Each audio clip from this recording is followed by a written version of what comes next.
This one word is creating disharmony in all of your personal and business relationships. If you want to improve your relationships, you have to delete this one word. Look, I know that you have wisdom to share, you have knowledge to share, you have so much abundance to share with those people in your life, those that you love, those that you serve, and those that you lead. This one word is ruining the transfer of your wisdom to those people that you lead, serve, and love. If you take this one word out of your vocabulary, guaranteed your relationships will improve. People will listen to you better. People will listen to you and actually absorb what you're saying to them. There will be less misunderstandings. There will be less red faces. There will be less red faces. There will be more harmony. There will be more smiles. There will be more hugs. And there will be more better relationships in your life. So this one word is the word should or shouldn't. When you say the word should to those that you lead, serve, and love, you are telling them, I know what's better for you than you know for you.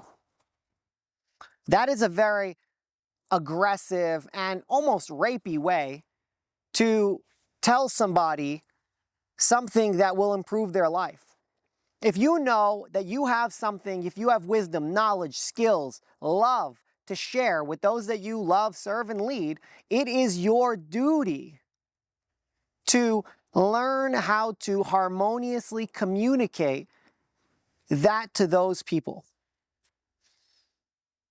If you are the one teaching as a teacher, as a coach, as a mentor, it is as a parent.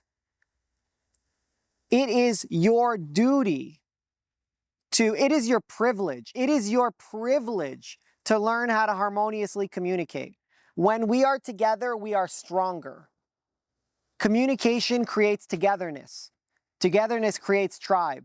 Tribe, well, that's your community. The number one leading indicator of premature death is loneliness. 60% of people in the United States have said that they are lonely. Being lonely is like smoking 15 or more cigarettes a day. That's the comparison. It's not my study, so I have no clue how they came up with that, but that is a crazy idea. And your lack of communication skills, these are skills. These are something that you learn. This is not something that you are born with. To transmit information, knowledge, wisdom, skills to another human is a skill set. And if you don't learn that skill set, then you will continue to create disharmony in your relationships with your parents, with your loved ones, with your children, with your employees. And I know you don't want to do that. You don't want to do that. You want to be helpful. You want to contribute. You want to grow together. You want to create more abundance. Look at all the abundance you've already created in your life. You want to create more abundance. You want to create more love. You want to have orgasmic relationships. But this one word is getting in the way. It's one of the many words that are getting in the way, but this one is huge. Because if you are smart, if you are strong, if you are wise, if you are experienced, you know what would improve their life. And that's why you're telling them this. That's why you're telling them this in this way. But the problem is they're not hearing it because you are triggering them. You're triggering them. You're hitting their boundaries by being forceful with this good advice. Yes, they're shooting the messenger, but that's just what it is. If they already knew, then they wouldn't need your advice. So they don't know. So it is your duty to figure out how to communicate it to them, to meet them where they are at and create the harmony. They might be here, you might be here, you create the harmony. They might be here, you might be here, you create the harmony. You create the harmony by not ruining the harmony. As humans, we are naturally harmonious when we are in this natural environment, when we are communicating with our tribe, with those that we love. And we've been taken away from our tribe. We don't have as big of a tribe as we used to. The number is around 150 people we would have as a hunting and gathering band that we would forage, hunt, play, fornicate, spread, create, love, dance, sing, eat together. But now we don't have that. We're running and eating food. If you live in New York, you're eating a pizza on the run. You fold it in half, you eat it, you wash it down with a Snapple, boom, you're back on the financial market. If you're an entrepreneur in Austin, you're eating on the run because you're going to work out here and you're doing this and you're in the grind, you're in the hustle. Hustle, hustle, hustle. Maybe you're driving your McLaren and you're eating some fast food. If you want to improve your relationships, you have to get rid of this one word, should. You don't know what's better for them than they do.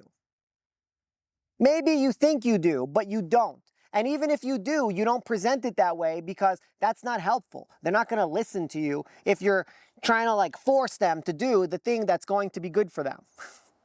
I know it's absurd that you have to learn communication skills to communicate to those that you love, lead, and serve. But you have to. You have no choice. Or you continue to have friction, hostility, resentment, regret in all of your relationships.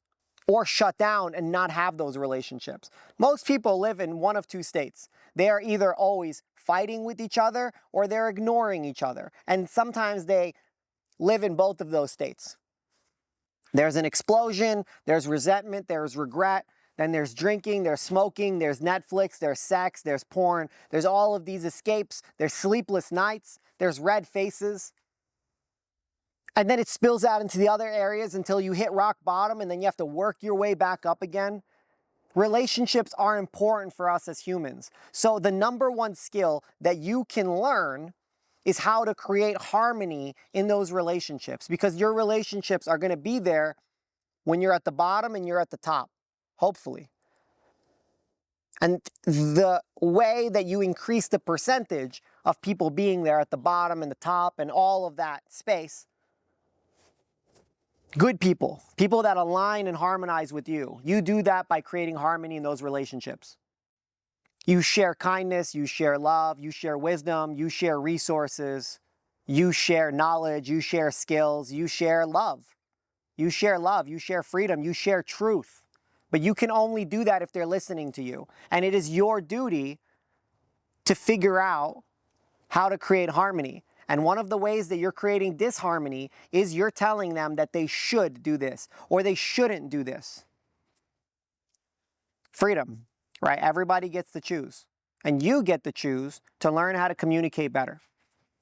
If you want to learn how to communicate harmoniously and create harmony with the important people that you love, serve, and lead, and even the people that fall outside of that, like your exes, well, it's very important that you create, that you learn this skill set of harmonious communication. Send me the message, harmony, into my DMs, and I'll send you some more information about how you can create more harmony in your relationships.